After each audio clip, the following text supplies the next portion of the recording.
문이 열렸을 때 나는 무언가 잘못됐다는 걸 바로 알았어요. 거실은 정적이었고 유리컵이 깨진 채로 방치돼 있었죠.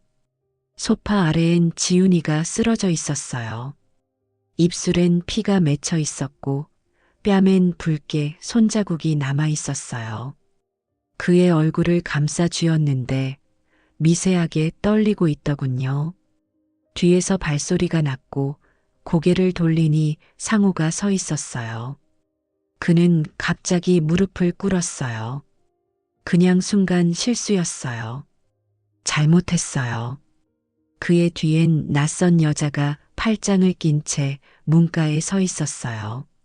나는 아무 말도 하지 않고 지훈이를 꼭 끌어안았어요. 이 이야기는 당신이 생각하는 것보다 훨씬 깊고 감동적인 사실을 담고 있습니다.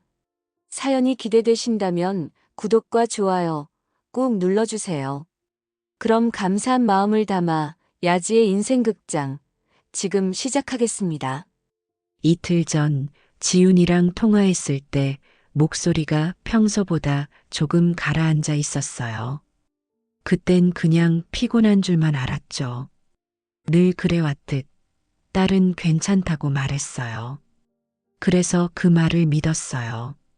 오늘 점심 무렵 무료 법률 상담을 마치고 나오는 길에 그의 생각이 문득 났어요. 가방을 들다가 진동이 울렸고 가방 안에 있던 지훈이 핸드폰이 울리고 있었죠. 순간 가슴이 철렁 내려앉았어요. 제가 이틀 전 들렀을 때 무심코 챙긴 걸 그대로 가방에 넣고 있었던 거예요. 지금까지 지훈이가 전화를 받지 못한 이유가 그제서야 이해됐어요. 근데 이상하게도 그 사실이 안심이 되기보단 더 불길하게 느껴졌어요. 평소라면 집에 들렀다가 전해주자 하고 말았을 텐데 그날은 발걸음이 자꾸 빨라졌어요. 아파트 단지에 도착했을 땐 숨이 차오르고 있었어요. 엘리베이터 안에서 거울을 보는데 제 얼굴이 제가 봐도 낯설 정도였어요. 손에 힘이 들어가고 손끝이 저릿했어요. 복도에 도착했을 땐 이상한 정적이 귀를 찔렀어요. 현관문이 아주 조금 열려 있었어요. 바람이라도 불었나 싶었지만 이상하게 닫히지 않은 채 그대로 멈춰 있었어요. 저는 조심스럽게 문을 밀었어요. 찰칵 소리도 없이 그 문이 부드럽게 열렸어요. 거실은 말이 없었어요. TV는 꺼져 있었고 소파 앞 탁자 위엔 깨진 유리컵이 엎어져 있었어요. 바닥엔 떨어진 리모컨이 굴러다녔고 커튼이 바람에 흔들리고 있었어요. 무언가 잘못됐다는 생각이 제 심장을 움켜쥐었어요. 그리고 소파 옆 바닥, 조명 그림자 아래에서 지훈이가 웅크린 채 앉아 있었어요. 머리카락이 얼굴을 가리고 있었고 두 손은 무릎을 감싸고 있었어요. 발소리에도 반응이 없었어요. 저는 무릎을 꿇고 조심스럽게 얼굴을 들춰봤어요. 뺨은 벌겋게 부어 있었고 입술 한쪽엔 피가 말라붙어 있었어요. 순간 뒤에서 인기척이 들렸어요. 고개를 돌리자 박상호가 문 쪽에 서 있었어요. 그의 얼굴은 어딘가 당황한 듯 보였고 눈동자는 허둥대고 있었어요. 그리고 갑자기 무릎을 꿇더니 고개를 숙였어요. 실수였어요. 감정이 격해져서 그만 다시는 안 그럴게요. 그 말이 제 귀에 제대로 들어오지 않았어요. 제 눈은 오직 지훈이의 상처난 얼굴에만 고정돼 있었어요. 그때 또 다른 그림자가 문 안으로 들어왔어요. 30대 초반쯤 되어 보이는 여자, 차가운 눈빛에 미소를 머금은 얼굴. 그 여자는 우리를 훑어보며 웃고 있었어요. 지훈이의 방으로 들어가자 방은 더 참담했어요. 옷장은 반쯤 열려 있었고 침대 시트가 엉망이었어요. 화장대 앞 의자가 넘어져 있었고 손거울이 바닥에 깨져 있었어요.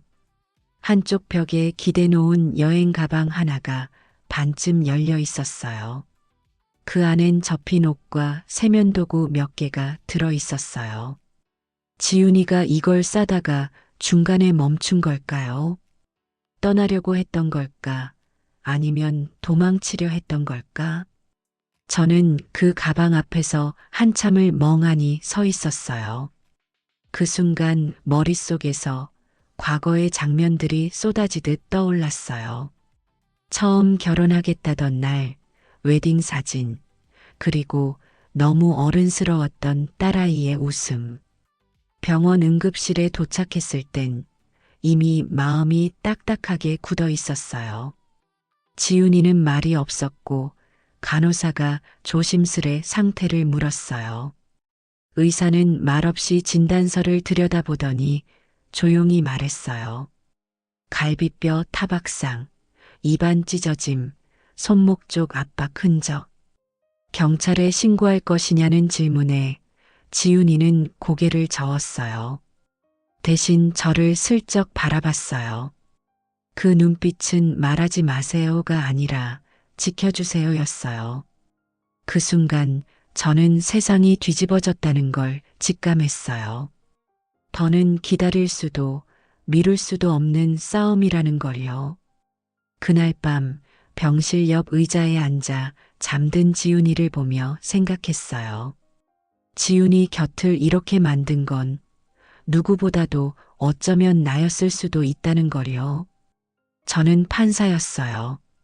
수많은 가정폭력 사건을 다뤘고 수많은 판결문을 읽었어요. 그때는 피해자의 얼굴이 흐릿했어요. 그저 기록으로만 존재했죠. 하지만 지금 그 기록 속 얼굴이 제 딸이 되어버렸어요. 이건 제 일이에요. 제 책임이에요. 법은 아직 이 집안 안으로 들어오지 않았어요. 그 문을 여는 건 저예요.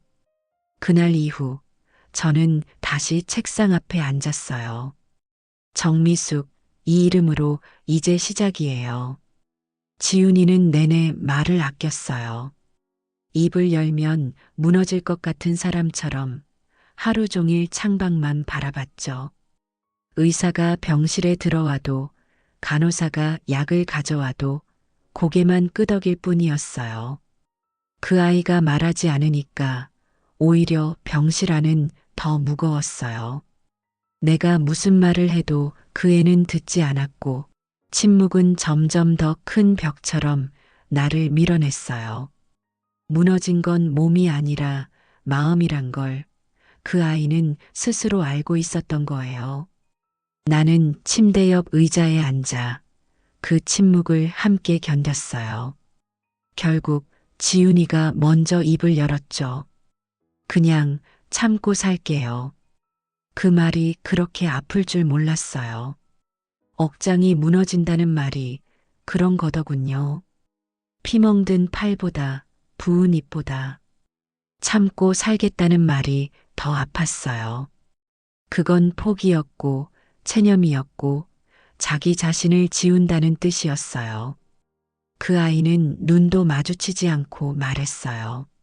나는 아무 말도 할 수 없었어요. 마음속에 아니야가 수백 번 떠올랐지만 목구멍에서 걸렸어요. 그 순간 내가 어떤 엄마였는지 직면했어요. 강한 척했지만 사실 아무것도 몰랐다는 걸요. 박상호는 병원에 오지 않았어요. 연락도 없었고 사과도 없었어요. 그 대신 다른 사람이 왔어요. 처음엔 간호사가 누가 찾아왔다고 했을 때 상호인가 싶었어요. 하지만 문을 열고 들어온 건 낯선 여자였어요. 머리는 깔끔하게 묶였고 입술은 붉게 칠해져 있었어요. 그 여자는 내 얼굴을 보자마자 짧게 웃었어요.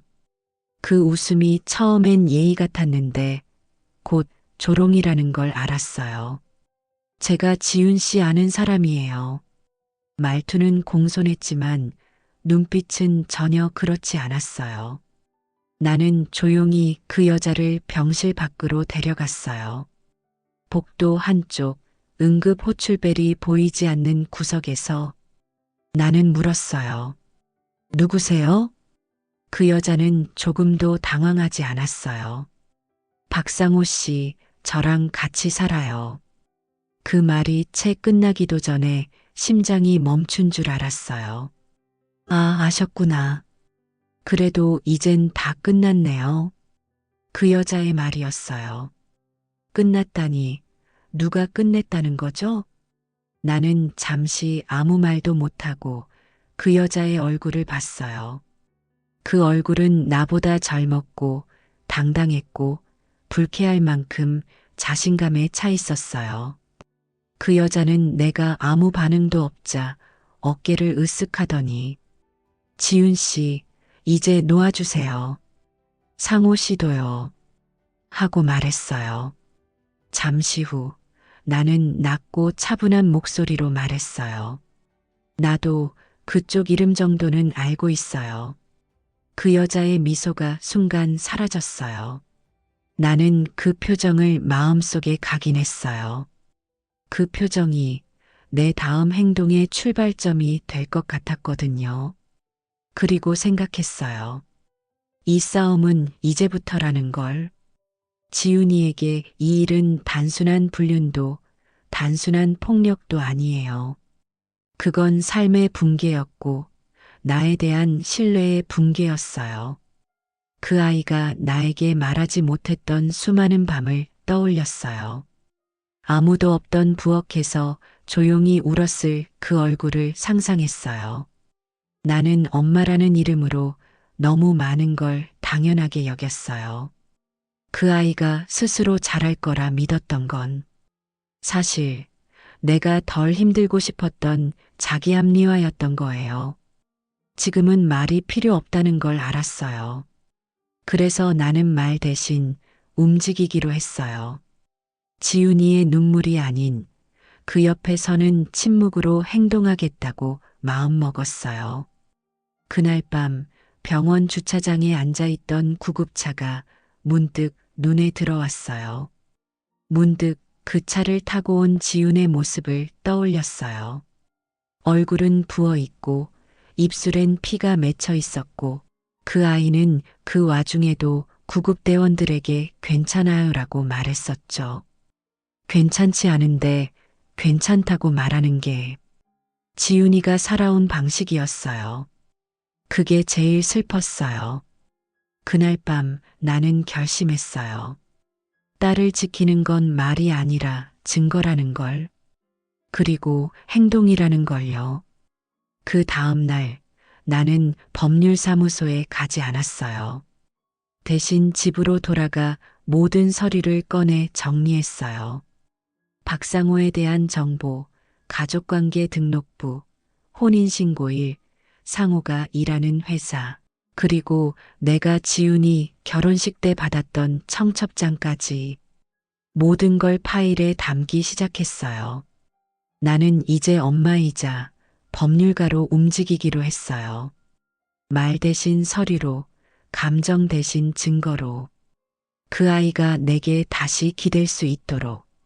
아니, 다시 걸을 수 있도록요. 지훈이가 퇴원하고 며칠이 흘렀어요.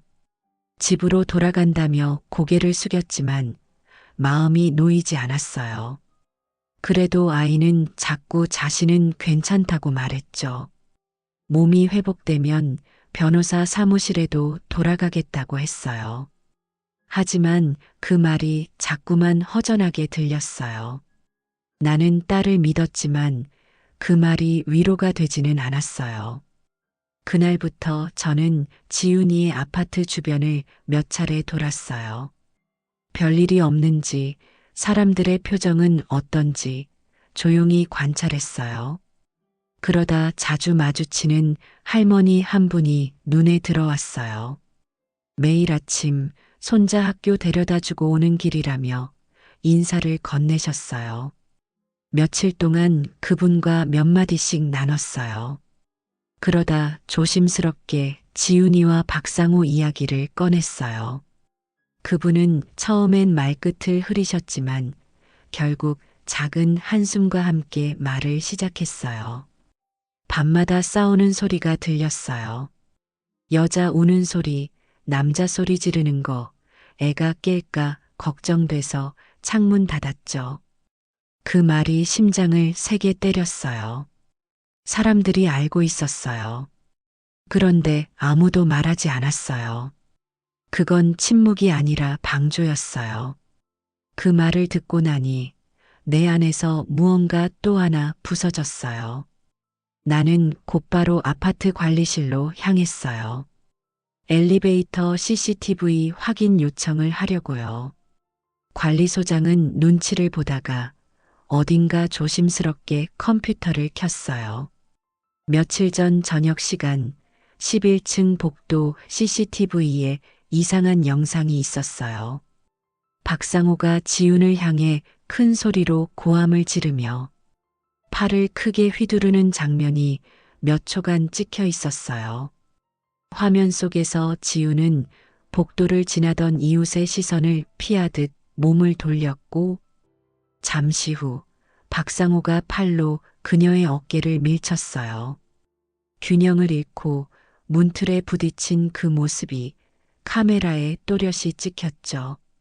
그 장면을 보는 동안 저는 손을 꽉 쥐었어요.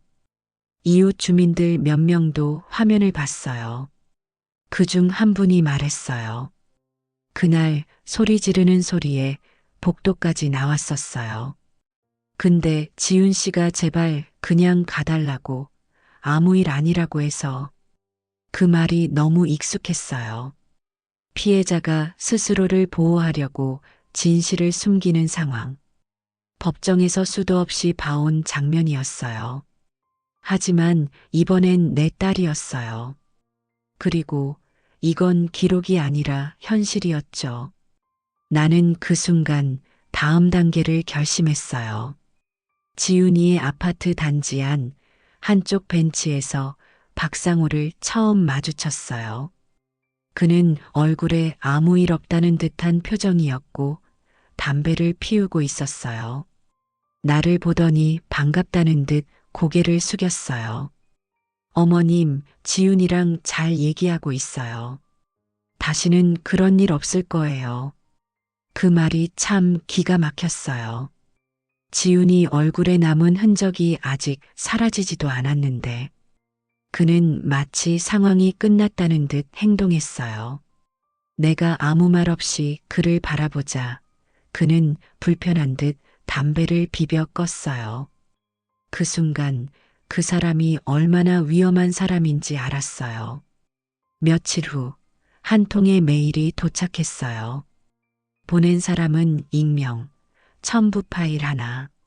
내용은 없었지만 파일을 열자 내부 문서들이 쏟아졌어요. 박상호가 일하는 회사의 내부 정산 자료였어요. 이름이 가려진 파일, 거래 명세서, 그리고 입금 계좌 내역. 그 안에 익숙한 이름이 있었어요. 최희연. 그 여자 이름이 분명히 있었습니다. 이건 우연이 아니었어요. 나는 한때 형사였던 지인에게 조심스럽게 파일을 보여줬어요. 그는 서류를 훑어보더니 이건 명백한 회사 내부 횡령 가능성이 있다고 말했어요. 몇몇 계좌는 이미 수사 대상에 올라 있었고 자세히 들여다보면 세탁 흔적도 드러날 수 있다는 말이었죠. 지훈이의 고통이 단지 가정의 문제가 아니라 더 큰 범죄와 연결되어 있다는 걸 알게 되었어요. 그때부터 본격적인 증거 수집이 시작됐어요. 그리고 조용히 준비를 시작했어요. 상우와 이연, 두 사람 모두 끝을 보게 될 거예요. 정리한 서류들과 복사본, 영상 캡처 파일, 그리고 이웃 주민들의 진술까지. 나는 이 모든 걸 하나의 USB에 담았어요. 그 USB 하나가 지훈이를 다시 숨쉬게 만들 수 있다면 나는 어떤 위험도 감수할 준비가 되어 있었어요. 내가 이 아이를 위해 할 수 있는 마지막 싸움이라면 절대로 지지 않을 거예요. 법은 아직 오지 않았지만 나는 그보다 먼저 움직일 거니까요. 이제 균열이 생겼어요. 그 틈은 반드시 무너질 겁니다. USB 속 파일을 하나하나 열어보면서 저는 이게 단순한 분노가 아니라 하나의 전투라는 걸 다시 실감했어요. 이건 감정으로 밀어붙일 수 있는 일이 아니었어요. 법률적으로 말이 통하지 않는다면 증거로 입을 막아야 했어요. 파일 안에는 박상호와 최희연이 함께 찍힌 출장 사진, 해외 법인 계좌 내역, 날짜가 맞지 않는 보고서들이 있었어요. 처음엔 단순한 오류라고 생각했던 부분이 시간이 지날수록 의도적인 조작이라는 게 분명해졌어요. 그들의 말 한마디보다 숫자 하나가 더 큰 증거였어요. 저는 노트북 앞에서 밤을 지새웠고 손끝은 점점 차가워졌어요. 증거를 하나씩 정리하며 머릿속도 정리됐어요. 이 싸움은 이미 시작됐고 물러설 수도 없었어요. 지훈이의 고통은 단순한 폭력의 결과가 아니었어요. 사람을 지배하고 조종하고 망가뜨리는 관계 속에서 그 아이는 자신을 잃어가고 있었던 거예요. 나는 그걸 너무 늦게 알아버렸어요. 그래서 이번엔 절대 놓치지 않겠다고 마음먹었어요.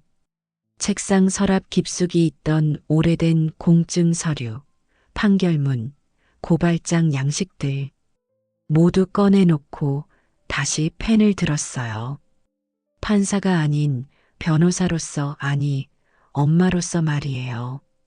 다음 날 저는 조용히 검찰청 앞에서 누군가를 만났어요. 한때 함께 일했던 후배 검사였고 지금은 금융범죄 수사를 담당하고 있는 실무자였어요. 정 변호사님, 이 일에 직접 관여하시면 위험해요. 그가 조심스럽게 말했어요. 정관이란 이유만으로 공격받을 수 있어요. 저는 웃으면서 말했죠. 괜찮아요. 나 공격받을 만큼 오래 살았어요. 그가 내게 서류를 받아들고 천천히 넘겨보더니 고개를 끄덕였어요. 이 정도면 수사 가능성 있습니다. 다만 시간은 좀 걸릴 거예요. 그 한마디가 나를 다시 걷게 만들었어요. 저는 곧바로 움직였어요. 지훈이의 변호 대리를 맡기 위해 위임장을 작성했고 공증을 마치고 나서는 박상호의 회사에 정보 공개 요청을 넣었어요. 공식적인 서류 요청은 거부됐지만 비공식적으로 협조할 수 있는 회계사 하나와 접촉했어요. 그는 조용히 자료를 넘겨주며 말했어요. 저도 회사가 정상이 아니란 걸 느끼고 있었습니다. 그는 직원 월급이 수개월째 늦게 나오고 있다며 이미 내부에서도 불신이 커지고 있다고 말했어요. 회사는 밖에서 보기엔 멀쩡했지만 속은 이미 썩고 있었어요.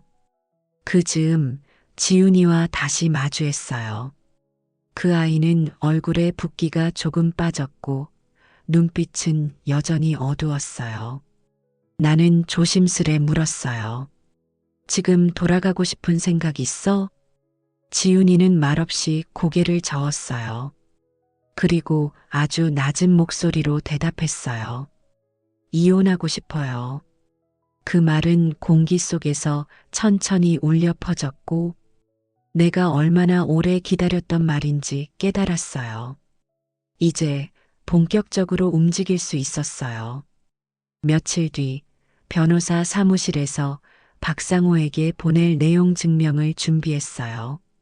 지훈의 의료 기록, 병원 진단서, CCTV 캡처 이미지, 그리고 USB에 담긴 회사 자료 일부. 그 모든 것을 변호사 서류 양식에 담아 하나로 정리했어요. 정식 이혼 요구와 접근 금지 요청이 포함된 문서였어요. 서류를 출력하며 손끝이 떨렸지만 두려움보다 확신이 더 컸어요. 이건 지훈의 싸움이지만 이제는 나도 함께 싸우는 전선이었어요. 문서를 보낸 뒤 박상호는 예상보다 빨리 반응했어요. 전화가 오고 문자가 오고 사람을 통해 전갈이 왔어요. 처음엔 회유, 그 다음은 분노, 결국 협박. 그는 자신이 쌓아온 체면과 이미지를 지키기 위해 무너지는 목소리로 말했어요. 지훈이만큼은 살려주세요. 나는 그 말에 웃을 수밖에 없었어요. 이제야 살려달라는 말이 나왔다는 게 참으로 기가 막혔어요. 이제 시작일 뿐이라는 걸 그 사람만 모르고 있었던 거죠. 지훈이는 조금씩 변해가고 있었어요. 침묵 대신 고개를 들었고 혼자 울던 자리에서 이제 내 눈을 바라보며 말했어요. 엄마 고마워요. 그 말 한마디에 나는 온몸이 무너지는 줄 알았어요. 그날 밤 지훈이와 마주 앉아 이혼 서류의 마지막 확인을 함께 했어요. 눈물은 흘리지 않았어요. 대신 눈동자 속에 다시는 돌아가지 않겠다는 결심이 빛났어요. 나는 그 아이를 믿기로 했어요. 그리고 모든 걸 끝내기 위해 움직이기로 했어요. 그날 저는 조용히 그들을 불렀어요. 박상우와 최희연 둘 다 한자리에 앉히기까지 며칠간 계획하고 또 망설였어요. 하지만 반드시 보여줘야 했어요. 내가 어떤 사람인지, 내가 누구의 엄마인지. 장소는 제 지인의 건물 내 회의실이었어요. 외부인 출입이 통제된 곳, 녹음과 녹화가 가능한 공간이었죠. 사람들이 자리를 정리하자 저는 USB를 꺼냈어요. 박상호의 눈빛이 그때 처음 흔들렸어요. USB를 노트북에 꽂자 영상이 시작됐어요. 복도에서 지훈을 밀치는 박상호의 모습, 그 장면이 정적을 갈랐어요. 최희연은 팔짱을 끼고 고개를 돌렸고 박상호는 자꾸만 입술을 깨물었어요. 그 다음은 회사 내 내부 이메일과 재무제표, 그들이 함께 출장지에서 찍힌 사적인 사진, 그리고 이연이 보낸 송금 요청 메일 캡처까지. 모든 것이 조용히 그러나 차례차례 스크린을 채웠어요. 한마디 변명도 허용되지 않는 침묵이었어요. 박상호가 입을 열었어요. 이걸 어떻게 구했죠? 그 목소리는 조용했지만 눈빛은 동요하고 있었어요. 그건 공포였어요. 자신이 조종하던 세계가 무너지는 순간의 두려움. 그는 결국 고개를 숙였고 최희연은 조용히 입꼬리를 올렸어요. 하지만 저는 그녀를 똑바로 바라봤어요. 당신, 더는 웃지 말아요. 웃는 얼굴 뒤에 범죄가 숨어 있어요. 그 말에 그녀는 미묘하게 눈을 흘겼지만 아무 말도 하지 않았어요. 제가 조용히 서류 한 장을 건넸어요. 이건 지훈이의 접근금지 신청서입니다. 박상호는 처음엔 서류를 보지도 않고 밀쳐냈어요. 하지만 제가 다시 말했죠. 다음은 형사 고소와 민사 손해배상입니다. 그제야 그는 손을 떨며 서류를 집었어요.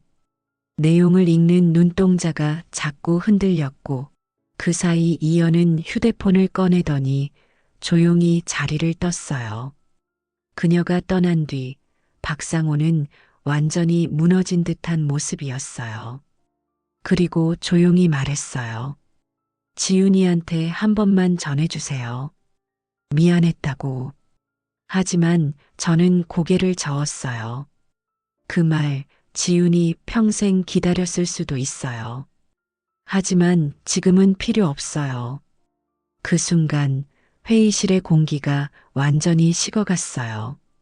체면을 중시하던 그 남자는 더 이상 자존심을 지킬 수 없다는 걸 알고 있었어요. 제가 마지막으로 그에게 물었어요. 왜 그랬어요? 그는 아주 작게 말했어요. 무너지는 걸 막고 싶었어요. 그 말이 얼마나 자기중심적인 변명인지 그는 끝까지 몰랐을 거예요. 그날 밤 저는 지훈에게 아무 말 하지 않았어요. 그저 손을 잡아주었어요. 지훈은 무슨 일이 있었는지 묻지 않았고 저는 굳이 말해줄 필요도 없다고 생각했어요. 그 아이는 지금 자신만의 속도로 회복 중이었어요. 모든 걸 말할 필요는 없어요.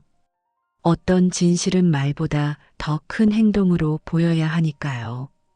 다음 날 아침 경찰서에서 연락이 왔어요. 박상호가 체포됐고 횡령 혐의로 정식 수사에 들어간다고 했어요. 그 순간 저는 아주 깊은 숨을 들이마셨어요. 모든 게 끝나가는 게 아니라 이제야 진짜 시작이라는 느낌이었어요. 지우는 여전히 눈을 감고 있었지만 그 표정은 예전보다 훨씬 편안했어요.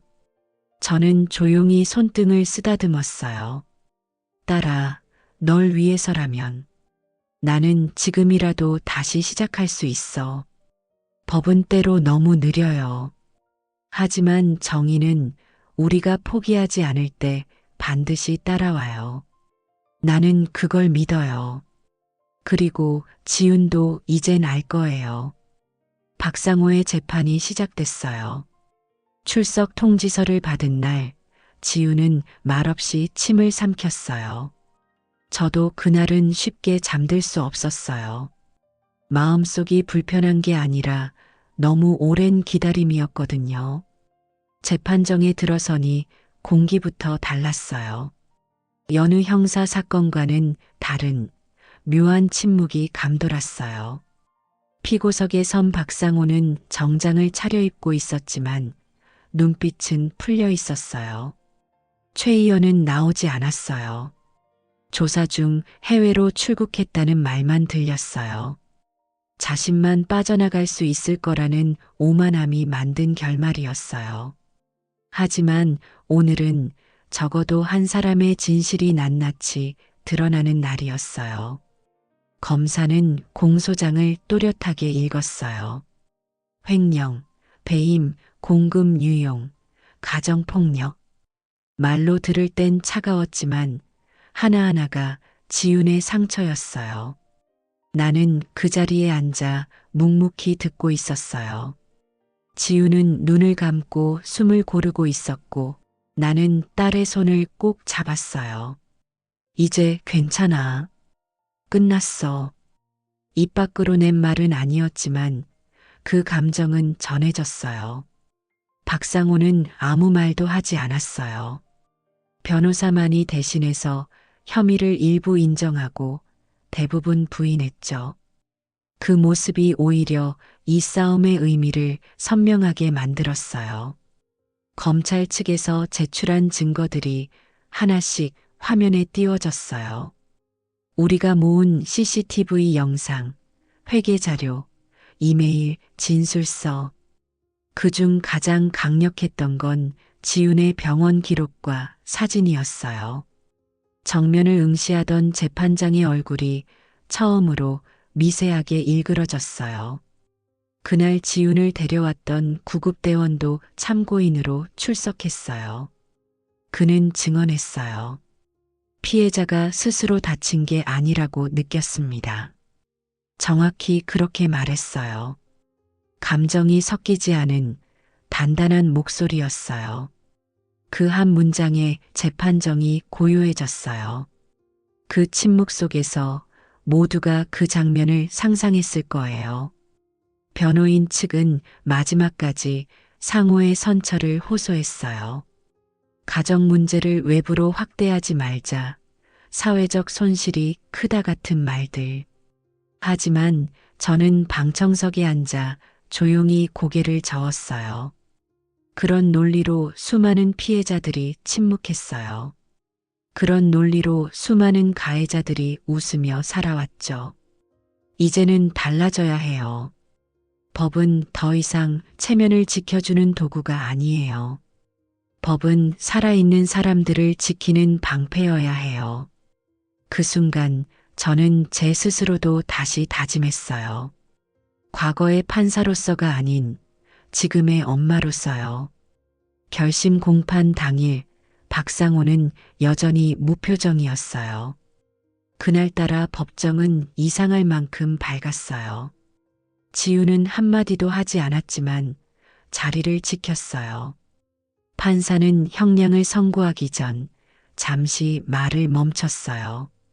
피고인의 사회적 위치와 피해자에 대한 책임, 반복적인 폭력, 그리고 판결문이 내려졌어요. 징역 3년, 구속수감. 재판정에선 누구도 박수를 치지 않았어요. 그건 고요한 승리였어요. 아무도 환호하지 않았지만 누구보다 깊게 숨을 내쉬었어요. 법정 밖으로 나오자 늦은 가을 바람이 불었어요. 지우는 나를 보고 고개를 끄덕였어요. 끝난 거 맞죠? 응, 끝났어. 이제는 4시간만 있어. 그 아이는 한참을 눈을 감고 있다가 작게 웃었어요. 그 웃음은 가볍지 않았지만 분명했어요. 처음으로 진짜 해방된 사람의 표정이었어요. 그 순간 저는 이 싸움이 결코 헛되지 않았다는 걸 알았어요. 지훈의 삶은 다시 시작될 거예요. 그리고 저는 그 곁에서 조금만 뒤로 물러서 주기로 했어요. 사람들은 말해요. 법이 느리다고, 정의가 멀다고. 하지만 때론 그 느림이 누군가를 단단하게 만들어요. 딸을 지키려는 내 시간도 그랬어요.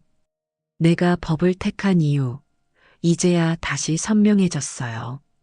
그건 정의를 위해서가 아니라 사랑하는 사람을 잃지 않기 위해서였어요. 이제 저는 안심할 수 있어요. 그 아이는 다시는 울지 않을 거예요. 나는 끝까지 그 눈물의 증인이었으니까요. 박상호가 구속되고 한 달쯤 지나서였어요. 지훈이 드디어 카페를 열었어요. 오래된 골목 작은 공간이었지만 그 아이의 손길이 닿자 전혀 다른 장소가 됐어요. 책이 놓인 선반, 자그마한 화분, 따뜻한 조명. 무엇보다 매일 직접 내려주는 커피와 정성스레 만든 케이크. 지우는 손님에게 웃으며 인사를 하고 고양이에게 물을 갈아주고 창문을 닦았어요. 이전의 모습이라면 상상도 못했을 평온한 일상이었어요.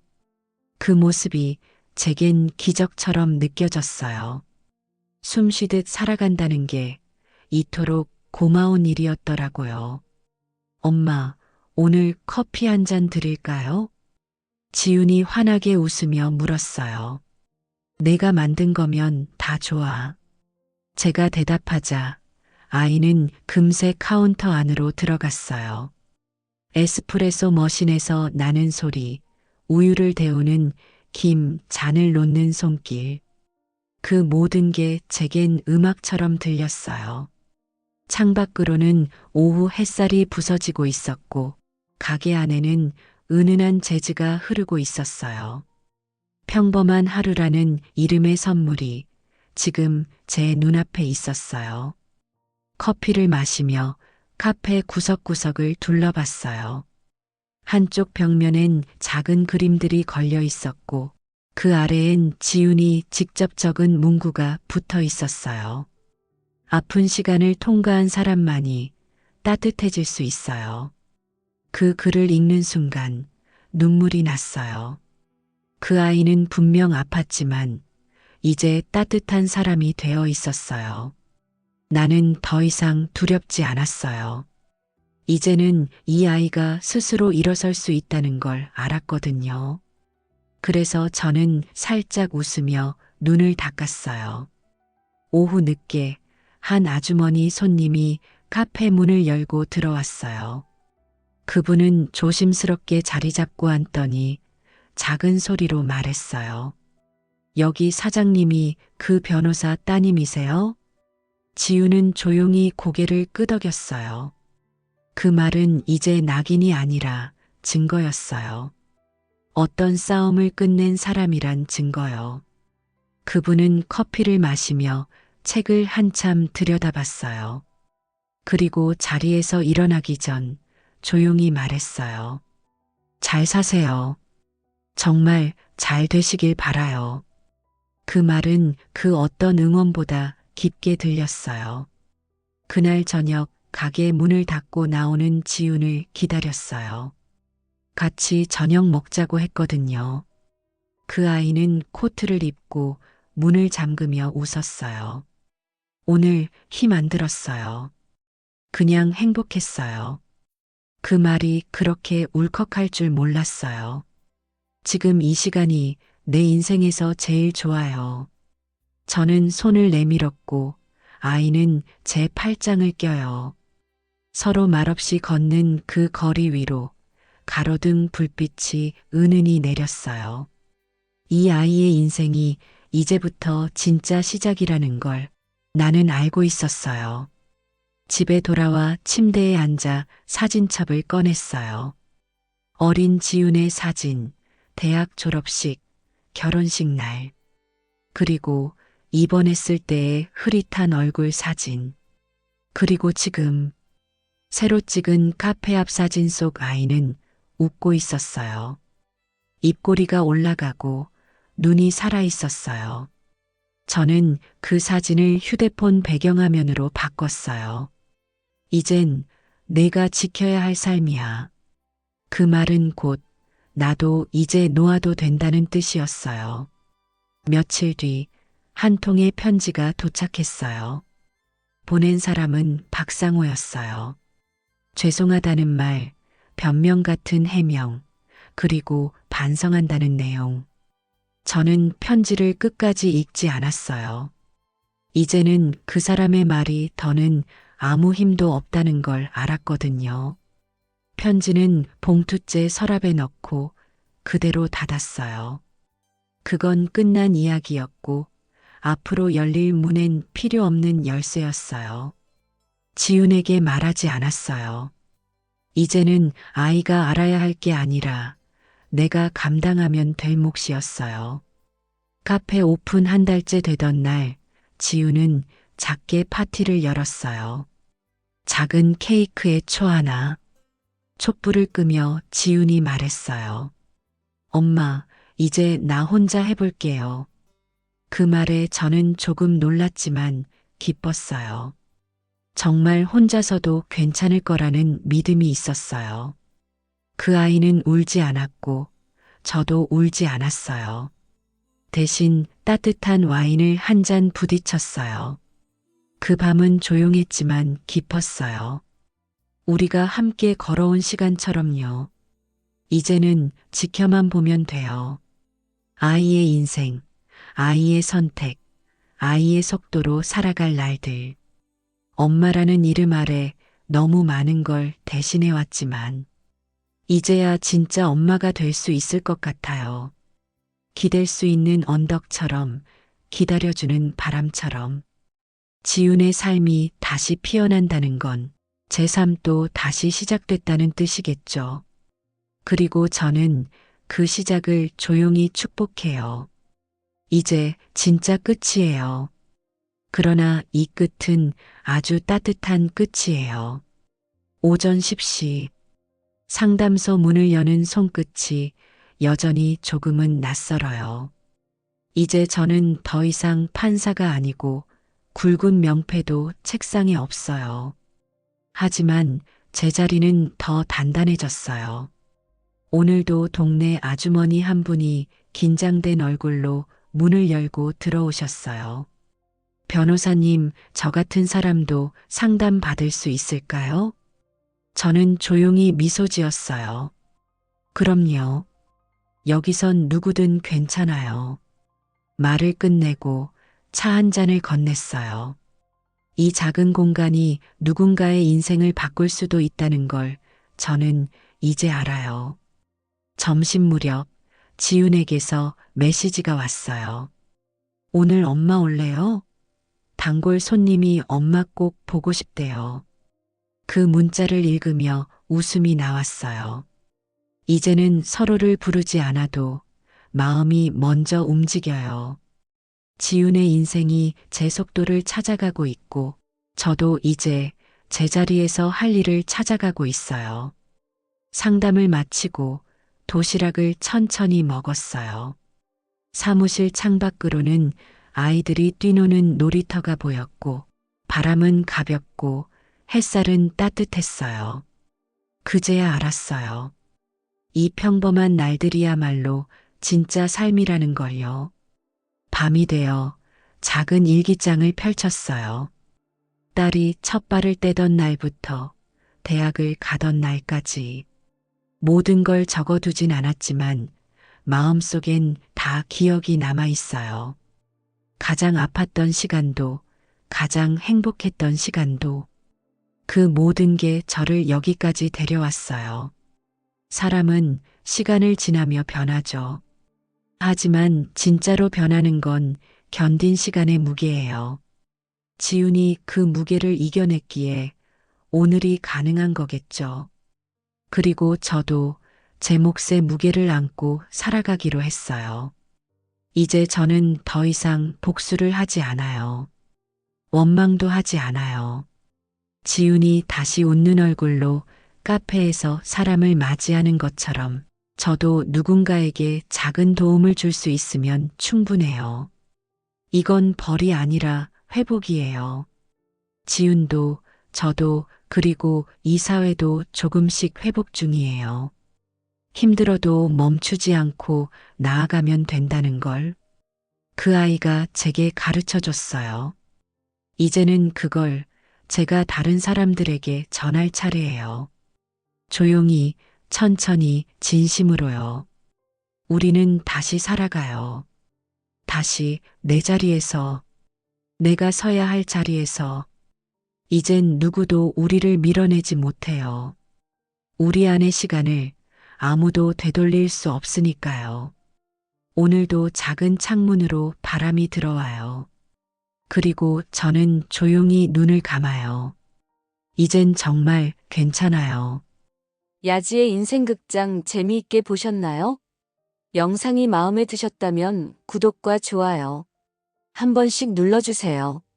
더 좋은 이야기로 다시 찾아뵐게요. 그럼 오늘도 좋은 하루 되세요.